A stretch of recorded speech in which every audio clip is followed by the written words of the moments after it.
শিক্ষা সংক্রান্ত গুরুত্বপূর্ণ আপডেট পেতে অবশ্যই চ্যানেলটিকে সাবস্ক্রাইব করুন, পাশে থাকা বেল আইকনটিতে অবশ্যই ক্লিক করুন।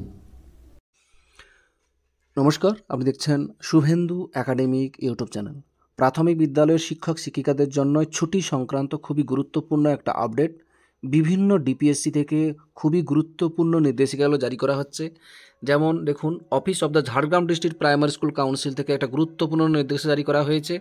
এখানে যে বিষয়টি বলা হয়েছে, সাবজেক্ট বলা হয়েছে, দেখুন, information regarding holiday at school in connection with the Saraswati Puja for 2024, অর্থাৎ সরস্বতী পূজা 2024 সংক্রান্ত একটা ছুটি সংক্রান্ত একটা গুরুত্বপূর্ণ ইনফরমেশন দেওয়া হয়েছে।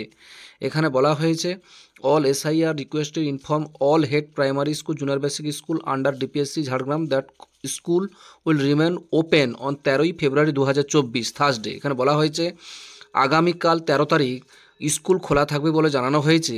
And holiday on the occasion of Saraswati Puja will observe on 14ই ফেব্রুয়ারি 2024 ওয়েনেসডে অ্যান্ড 15ই ফেব্রুয়ারি 2024 থার্সডে। অর্থাৎ এখানে বলা হয়েছে সরস্বতী পুজো উপলক্ষে 14 তারিখ এবং 15 তারিখ ছুটি এবং অবজার্ভ করার জন্য এখানে গুরুত্বপূর্ণ নির্দেশিকা দেওয়া হয়েছে। এবং আরও বলা হয়েছে আগামীকাল 13 তারিখ কিন্তু স্কুল খোলা রাখতে হবে এবং অবশ্যই মিড ডে মিলটাও চালু থাকবে বলে এখানে জানানো হয়েছে।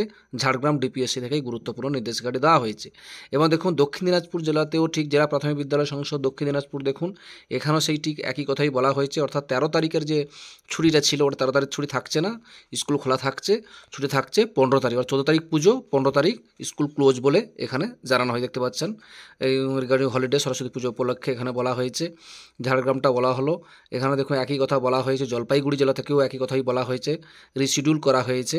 অর্থাৎ 14-15 দুদিন ছুটি থাকছে এবং সরস্বতী পুজোগুলো অবজার্ভ মানে অনুষ্ঠানগুলো করতে বলা হয়েছে এবং ছুটি থাকছে মানে 14 তারিখ এবং 15 তারিখ। 13 তারিখ কিন্তু স্কুল খোলা থাকবে বলে এখানে জানানো হয়েছে। যাই হোক, যে কোনো আপডেট থাকলে আপনার সঙ্গে শেয়ার করি, ভালো লাগলে অবশ্যই লাইক দেবেন। হাওড়া জেলাতেও দেখুন একই কথাই বলা হয়েছে। এখানে 13 তারিখে পরিবর্তে 14 তারিখ করা হয়েছে এবং 14 তারিখ পরিবর্তে 15 তারিখ করা হয়েছে সরস্বতী পূজা উপলক্ষে।